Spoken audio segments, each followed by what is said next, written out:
I'm in a place where borders of Germany, Belgium and the Netherlands meet at a single point, the Drielandenpunt. But 100 years ago, it wasn't called like that. It was called the Vierlandenpunt, a place where 4 nations met. So, where's the 4th one? Between those hills and forests, there once existed a country.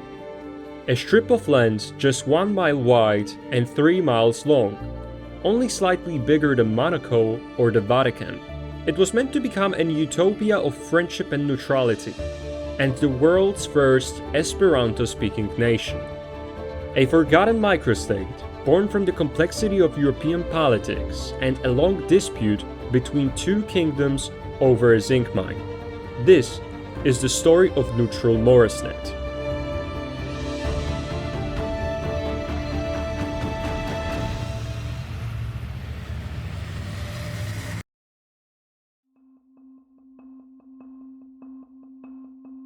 So we are in the very southeast of the Netherlands, in this little peninsula which is squeezed between the German and Belgian territory, in the town of Wals.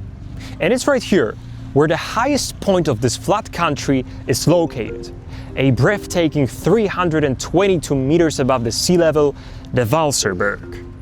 And at this very spot, the northernmost point of neutral Moresnet once stood.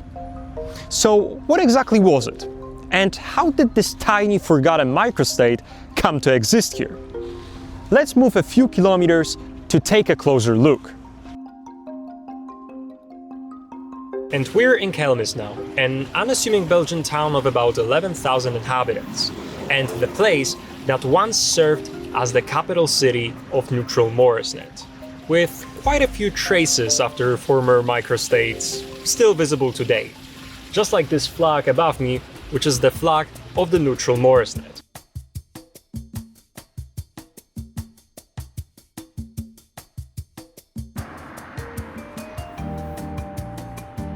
So in the early 19th century, Moresnet had a highly profitable zinc mine, and zinc was in huge demand. It was essential for making brass, which was used in armaments, machinery, or ammunition casings. So whoever controlled Moresnet controlled access to a very strategic and extremely profitable resource. After Napoleon's defeat in 1815, Europe's greatest powers gathered at the Congress of Vienna to redraw the continent's borders. But here, on the border between the Kingdom of the Netherlands and Prussia, they faced a major problem. Both nations wanted the zinc mine under their own control. So without a real agreement reached, this 3.4 square kilometer strip of land became effectively a no man's land. And the people who lived here?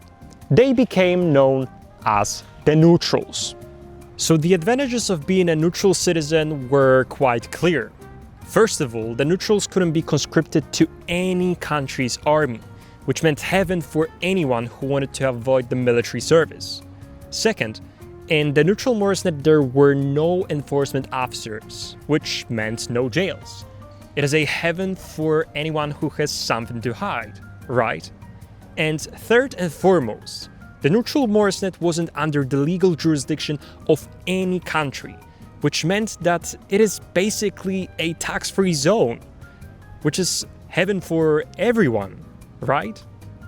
I mean, it is not surprising that it was so attractive option to so many people. Within the first 40 years of its existence, the population grew 10 times.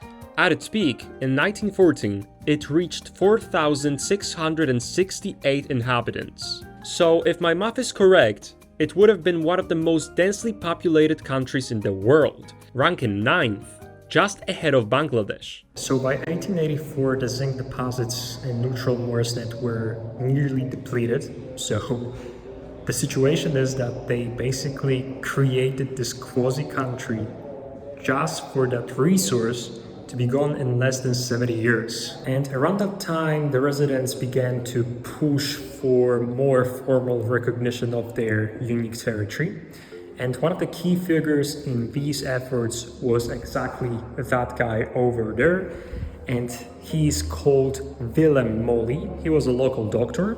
He created an independence movement for neutral Moresnet, he created its flag, and he even tried to bring his two passions into it. So what you gotta know about this guy is that he was a philanthropist. So he created especially dedicated postage stamps.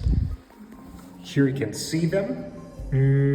Unfortunately, the whole idea flopped. But what this guy didn't expect is that today those stamps are worth fortune and they are extremely rare. And his second passion was Esperanto language. And Esperanto language is a language which was constructed to foster global friendship. It was meant to be like some sort of a universal language for humanity. And he even tried to rename neutral Moresnet into Amiceo, which is from Esperanto, it means a place of friendship.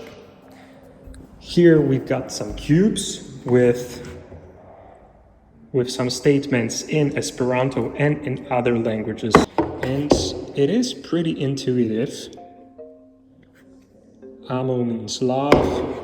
Bonan tagon saluton, I think this is I wish you a great day or something like this. Yeah, bonjour, hello, good day. Trinki, I think this is probably drink. Yes, it is drink. They even went a step further and they created a national anthem in Esperanto. So the World Congress of Esperanto couldn't just walk past through and didn't notice that this whole territory concentrated their existence on this particular language, and in some gesture of appreciation, they named neutral Moresnet or Amiceo as an Esperanto capital of the world. Crazy.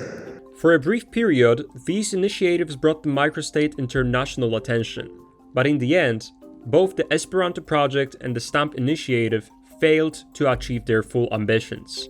On August 9, 1914, Germany invaded Belgium and moved into neutral Moresnet without any resistance.